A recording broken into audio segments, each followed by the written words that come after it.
This is for educational use only. Our group is allowing our instructor, Mr. Roldan Ardenes, to use this as an educational material. Good day to each and everyone, and especially to you, sir. We are the Group 5 and we are going to discuss about contemporary global governance with integration of COVID-19. So here are the objectives. Understand what is global governance and its challenges amidst COVID-19 pandemic. Explain the effects of globalizations on governments, identify the institutions that govern international relations, and differentiate internationalism from globalism. Identify the roles and functions of the United Nations, identify the challenges of global governance in the 21st century, and explain the relevance of the state amid globalization. So, I am Engine Cadet Olasiman Ritz Rodilans. So, what is global governance? Global governance brings together a wide range of entities to organize global collective action. Global governance, broadly defined, aims to deliver global public goods such as peace and security, dispute resolution, and mediation mechanisms, functional, functional markets, and harmonized trade and industrial standards. One critical global public good is catastrophic risk management, which entails putting in place suitable measures to minimize the chance and impact of any event that may kill 10% of humankind on the globe or create damage of comparable magnitude. Global governance comprises of operations at the international, transnational, and regional levels that cross national borders and is based on rights and laws enforced through a combination of economic and moral incentives. It is also assigned to make organized actions that manages global catastrophic risks like climate change, asteroid impact, and pandemics. That is why it includes providing public goods and enforce um, combination of solutions against the COVID-19 pandemic. Global governance addresses problems about global risks like the COVID-19 pandemic because it is a global catastrophic risk that can affect the lives of the people around the world. That is why today, as an example of this topic, the United Nations is the most powerful agency in charge of global governance.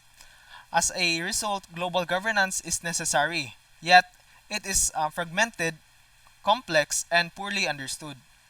The Global Challenges Foundation has raised three fundamental challenges in this context.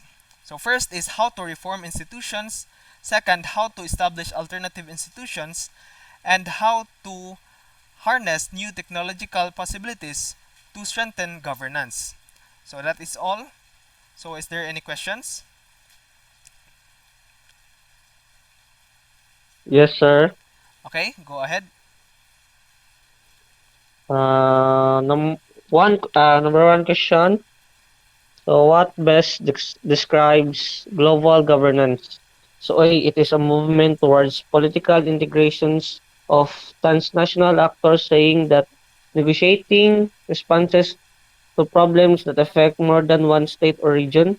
B, it is broadly defined responses that affects only one state or region. C, harmonized trade in industrial standards that cannot cross national borders. It is combination of economic and moral incentives only. D, it is organization that ends all of the problems around the world with solutions given by the administrator. The answer is letter A. It is a movement towards political integration of transnational actors saying that negotiating responses to problems that affect more than one state or region. So, second question, what makes the global governance effects against the spread of COVID-19? So, it is allowing national boundaries that international, regional levels, and transnational to enforce the combination of solution for the COVID-19 pandemic. B, it makes the global governance solutions to provide public goods in peace. C, it functions the markets that allows the usage of COVID-19 vaccines all around the world. D, trade in industry allow the Participating nations to contribute scientific evidence against diseases. The answer is letter A. It is allowing national boundaries at the international, regional levels, and transnational to enforce combination of solutions for the COVID-19 pandemic. So my last question. So what is the role of global governance to the global catastrophic risk? A. To provide harmonized actions that manages global catastrophic risks like climate change, asteroids impact, and pandemics. B. To provide solutions with only regard to the climate change because it has domino effect to the other problems. C. To have trade in industry to provide solutions for any risk and challenges around the world. D. To give immediate solutions by ordering each nation's or region's levels to have meeting. The answer is letter A. To provide harmonized actions that manages global catastrophic risks like climate change, asteroid impact, and pandemics. And that's all. Okay, thank you. So here is a video about global governance. Global governance or world governance is a movement towards political integration of transnational actors aimed at negotiating responses to problems that affect more than one state or region. It tends to involve institutionalization. These institutions of global governance, the United Nations, the International Criminal Court, the World Bank, etc., tend to have limited or demarcated power to enforce compliance. The modern question of world governance exists in the context of globalization and globalizing regimes of power, politically, economically and culturally. In response to the acceleration of interdependence on a worldwide scale, both between human societies and between humankind and the biosphere, the term global governance may also be used to name the process of designating laws, rules, or regulations intended for a global scale. Global governance is not a singular system. There is no world government. So the effects of globalization on government. The government can play a major role in making the process of globalization fair, which create opportunities for all, and also ensures the benefits of globalizations are shared better.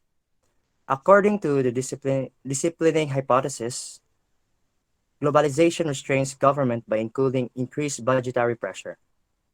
As a consequence, government shifts their expenditures in favor of transfers and subsidies and away from capital expenditures. Uncommonly recognized effects in globalization is that it favors westernization, meaning the other nations states are at disadvantages when dealing with Americas and Europe. Through various economic imbalances, these interactions may lead to diminish roles for some states and exalts roles for others. Globalization brings governments together so that they can tackle common goals together. For example, due to globalization, world leaders have same impact on pollution and resolve tackle in climate change and also in COVID-19. That's all for my report.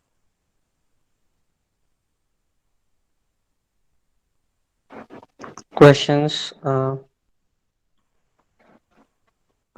ahead. So how does the globalizations affect government and nation state? A. It favors westernizations. B. It favors easternization. C. It favors northern. D. It favors southern. It favors westernization.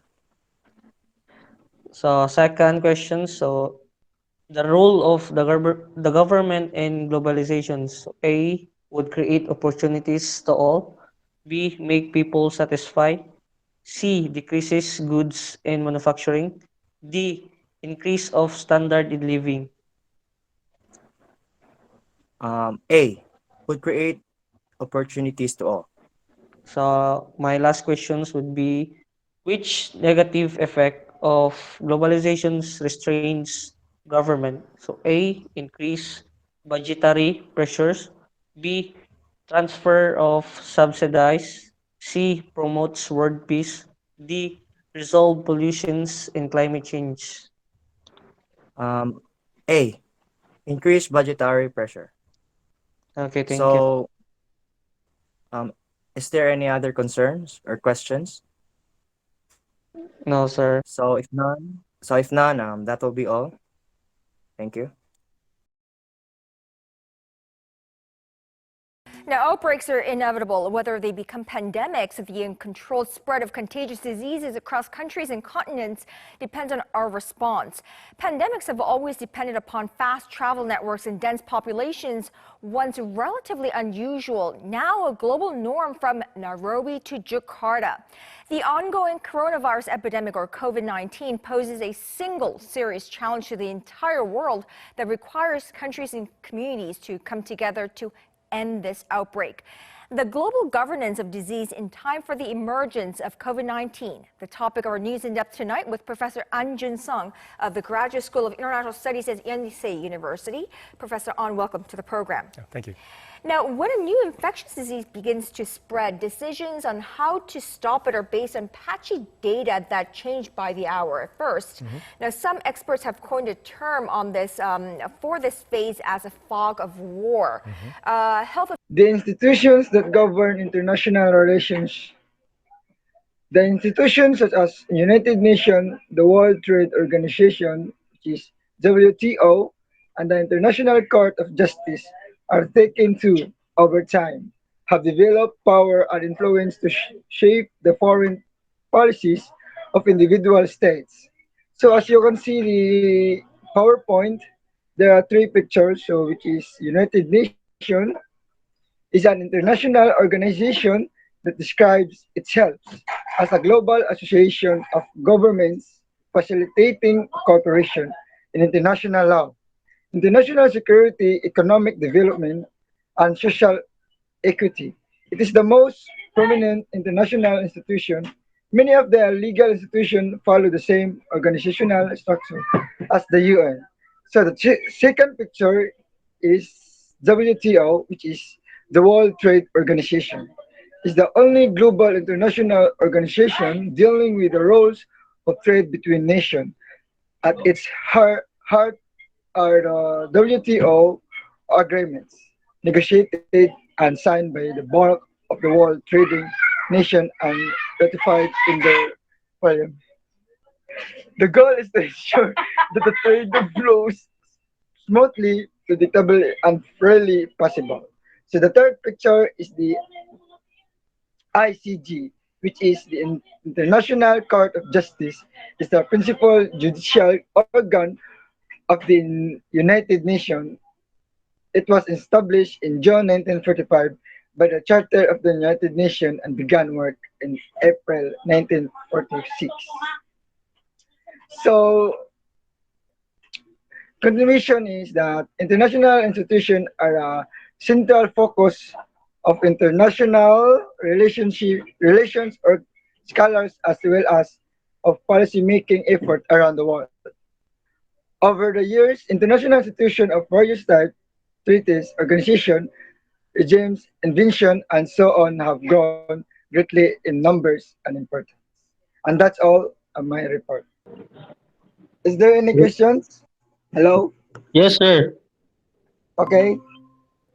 So my questions would be, these are the three institutions that govern international relations. So A, UN, WTO, ICJ, B, UN, WHO, ICJ, C, UN, US, WHO, D, WTO, ICG, and UK. A. UN, WTO, and ICG. Second question: which of the following is the concern of international relations? So A, international relation promotes successful trade policies between nations. B, to develop their individual concerns. C. It deals with globally oriented perspective on topics such as policy, industry, and etc. So D. None of the above. Letter A. International relations promote successful trade policies between nations. So last question for your topic is why is maintaining international relation important? So all of the answered options given are correct. A.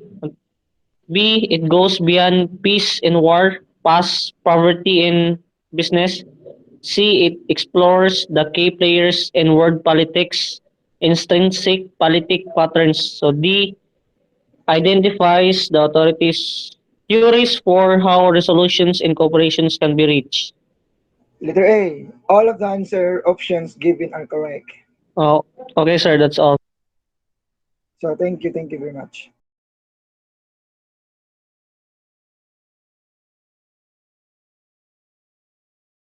What is international relations? International relations, often referred to as international affairs, is the study of the interaction of nation-states and non-governmental organizations in fields such as politics, economics, and security. Professionals work in academia, government, and non-profits to understand and develop cooperative exchanges between nations that benefit commerce, security, quality of life, and the environment. The study and practice of international relations is interdisciplinary in nature, blending the fields of economics, history, and political science to examine topics such as human rights, global poverty, the environment, economics, globalization, security, global ethics, and the political environment. Exceptional economic integration, unprecedented threats to peace and security, and an international focus on Good day, everyone. Today, I am going to discuss further the difference between the internationalism and globalism. So, what really is internationalism and globalism? So, as we further discuss this, we will know and understand the difference between these two. So, internationalism is a political, economic, and cultural cooperation between nations. And on the other hand, globalism is an ideology based on what the people believe and is good information that is ought to be able to cross the national borders unfettered.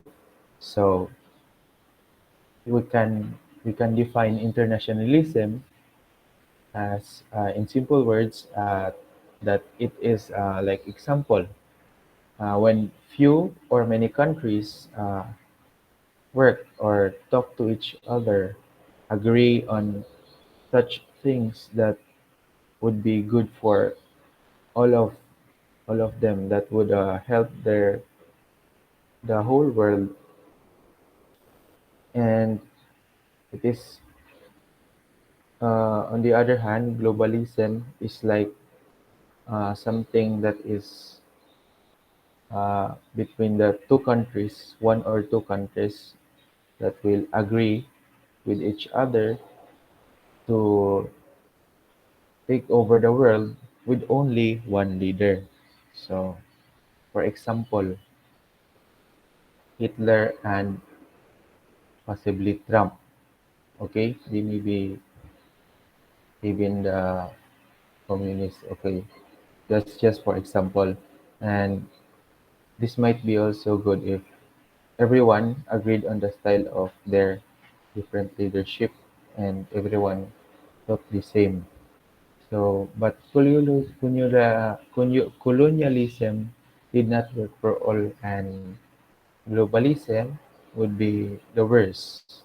It would be the worst, as communicate with each other, held a meeting to who would be the one that will they will talk about the strategies on how will they take over the world with only one leader.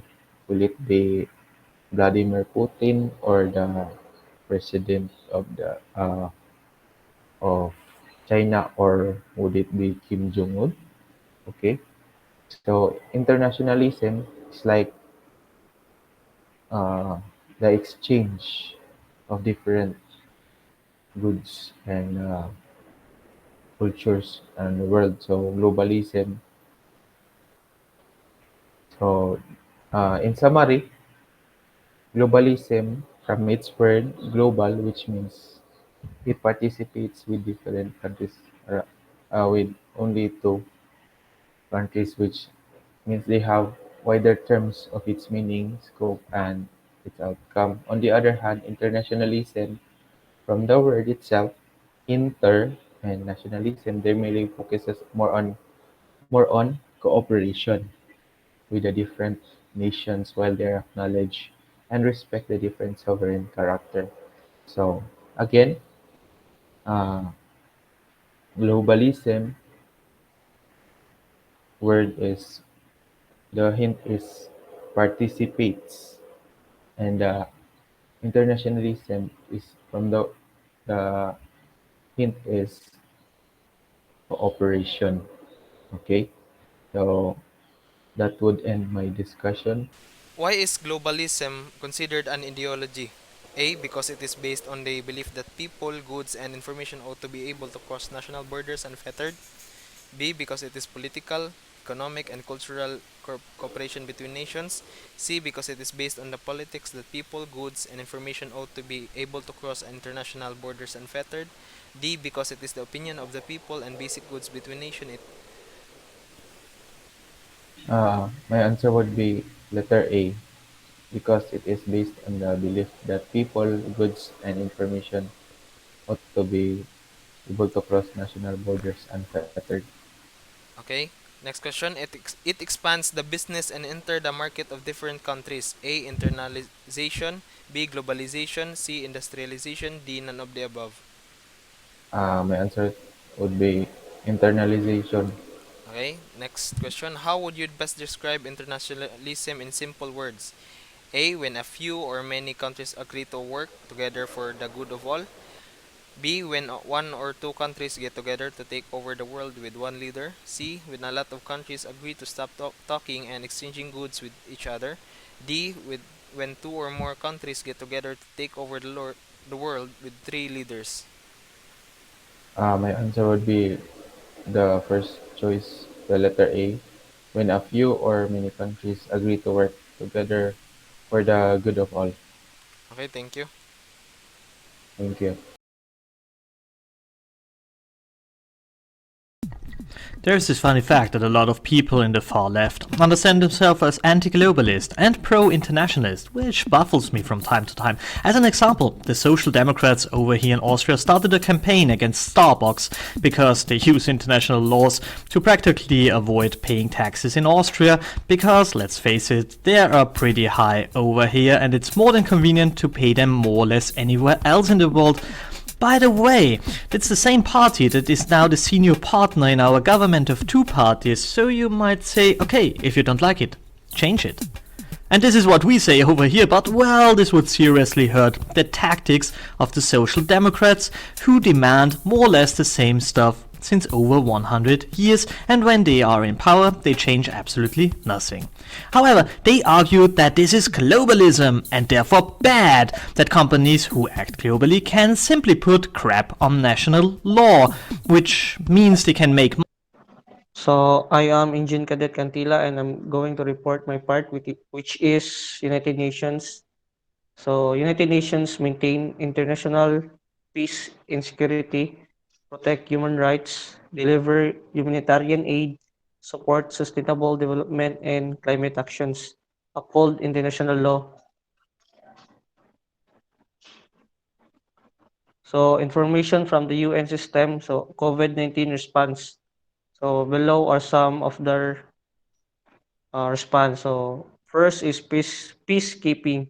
So peacekeeping missions are putting in place in a series mitigations measures to promote the safety, security, and health from all UN personnel while maintaining continuity of operations. So second, humanitarian assistance. So more than 100 million people already rely on support from the United Nations. humanitarian agencies. So the UN Office of the Coordination of Humanitarian Affairs or OCHA top priority is to ensure that we do the best we can to keep providing life-saving help for those people while supporting the wider system response to COVID-19. So third, economic and social development. So a global pandemic is a time of tough choices.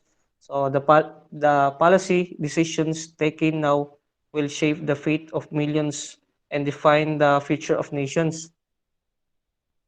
So how to save millions without destroying their livelihoods. So where to allocate scarce resources, how to protect those who do not have the means to protect themselves. So UN DESA experts are working round the clock to help decision makers navigate these tough choices and prevent the world from sliding into a dangerous depressions. So the SGDS or our framework from COVID-19 recovery. The pandemic is an unprecedented wake-up call, laying bare deep in inequalities and exposing precisely the failures that are addressed in 2030 Agenda for Sustainable Development and the Paris Agreement in the climate change. So at this moment of crisis, bold steps can steer the world onto more sustainable path. So country level coordinations. So the United Nations Sustainable Development Group or UNDCG is a group that of 400 nations entitles working to the development of the global, regionals, and country level. In countries, the United Nations residence coordinators are designated responsibilities of Secretary General for Development. So, under the under their leaderships, United Nations country teams have mobilized to support governments and partners on a decisive and coherent response to the COVID-19 pandemic. So focusing on the national priority areas such as health and socioeconomic protections to save livelihoods and lift economies. So the environment, so the transmission of disease like COVID-19 between animals and humans that threatens economic development, animals and human well-being, and ecosystem integrity. The United Nations Environment Program (UNEP) supports the global efforts to protect biodiversity, to put an end the illegal trade in wildlife, to safeguard the handling of chemicals and waste to promote economic recovery plans that takes nature and the climate emergency into account. So, the water and sanitation. So, as part of the COVID-19 response, UN Water, the UN's coordination mechanism on water and sanitation provides water and sanitation related information from each member of partners. So human rights. So as the expands further and wider, the countries are driven to take more and more drastic measures to slow down its spread. A number of human rights institutions and experts have been highlighting issues of concerns, proposing possible solutions. So lastly, the drug crime and terrorism. So we will not overcome the COVID-19 pandemic if we do not stop the virus spreading in specific pockets of vulnerability, and that is why the United Nations Office on Drugs and Crime focuses on delivering the visual assistance to those in need, including people who use drugs or in the who have HIV, hepatitis, and staff worldwide remain active in delivering all of the office mandates. Uh, Lastly, the UN Children Agencies is providing the latest updates, explainers for parents and teachers, resources of media as new information becomes available. So if you have some concern or questions, kindly raise your hands, please. So, which statement is correct about the United Nations response to COVID-19? So, here are the choices: A. All of the answers given are correct. B. Deliver a global response that leaves no one behind. C. Reduce our vulnerability to future pandemics. D. Overcome the severe and systemic inequalities exposed by the pandemic. Um, Letter A, all of the answer given are correct. Okay. Who issued the official name of COVID-19? A. World Health Organization. B. United Nations. C. Chinese people. D. American. A, the World Health Organization or WHO. What is the objectives of the WHO during the coronavirus pandemic? A. All of the answers given are correct. B. Stop transmission. C. Prevent the spread of the virus. D. Save lives. So A, all of the answer given are correct.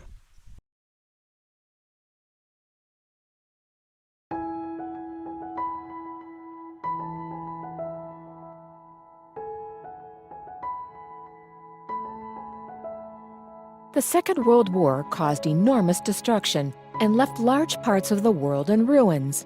That's why the United Nations was established with one main target: to prevent war in the future. The UN is a meeting point where leaders from all around the world can interact.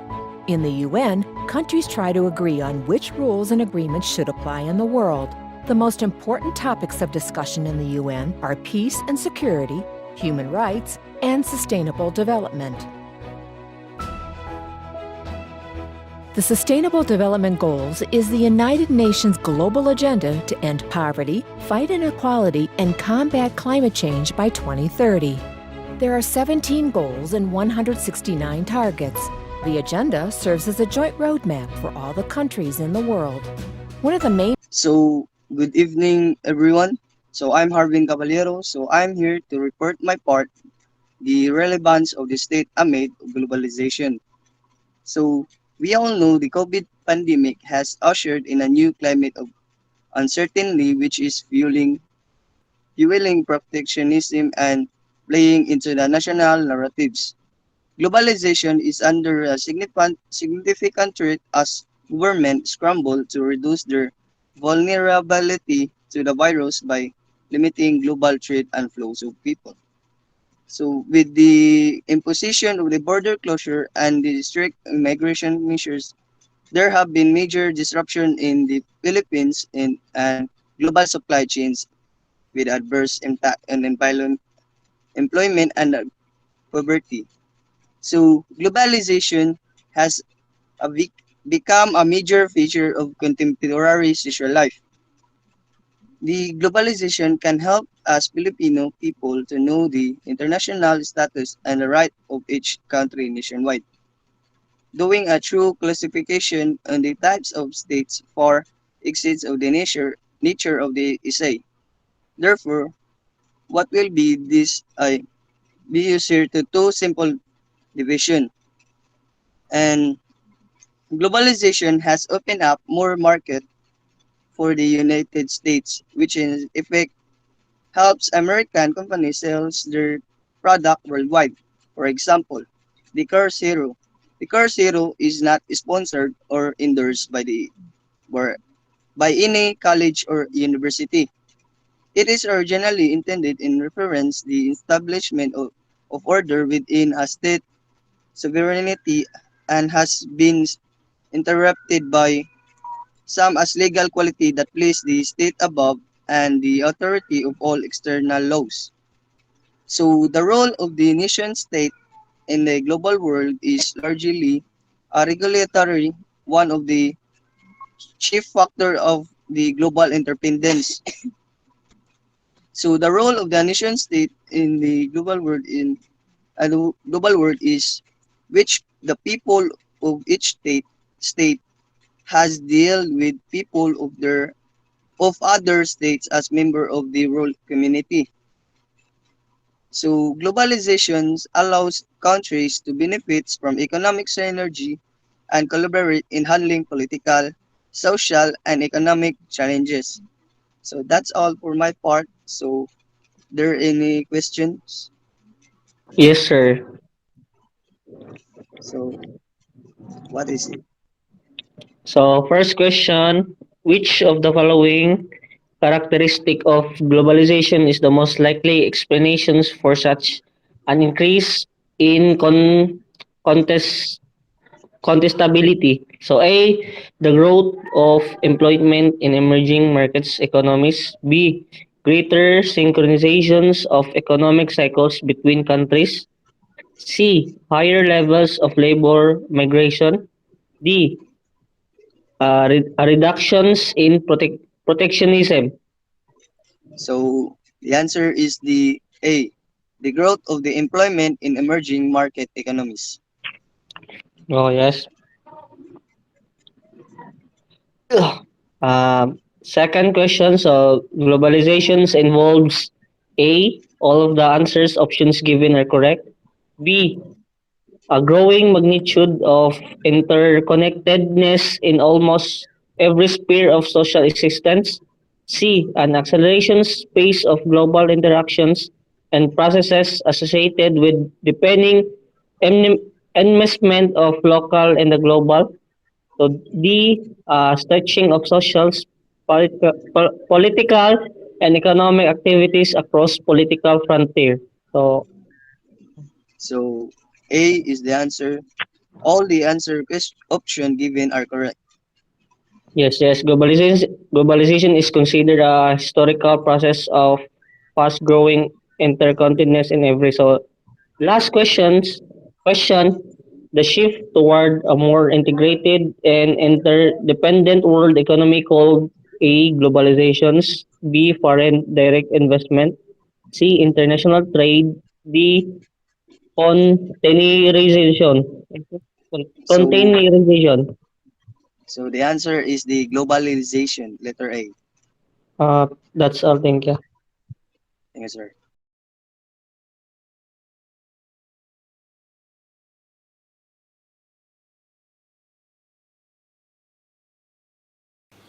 I think globalization really has undermined the state in many ways. I mean, it was always a bit of a myth that the state was a black box. That's the kind of theory of international relations known as realism that dominated the literature. And people didn't really worry about what happened internally. They saw states as the other image was billiard balls hitting themselves or snooker balls on a table. And states were kind of hard entities that interacted. I think what's actually happened is the state is undermined in the sense that the forces acting on it, international capitalism being the absolutely most obvious one. You know, if a state changes its taxation policy, companies move. We've seen a lot of debate about that in the last 12 months, with large multinationals paying very low rates of tax. So that the state is legally capable of saying, okay, Amazon, okay, Starbucks, go home. We don't want you unless you pay this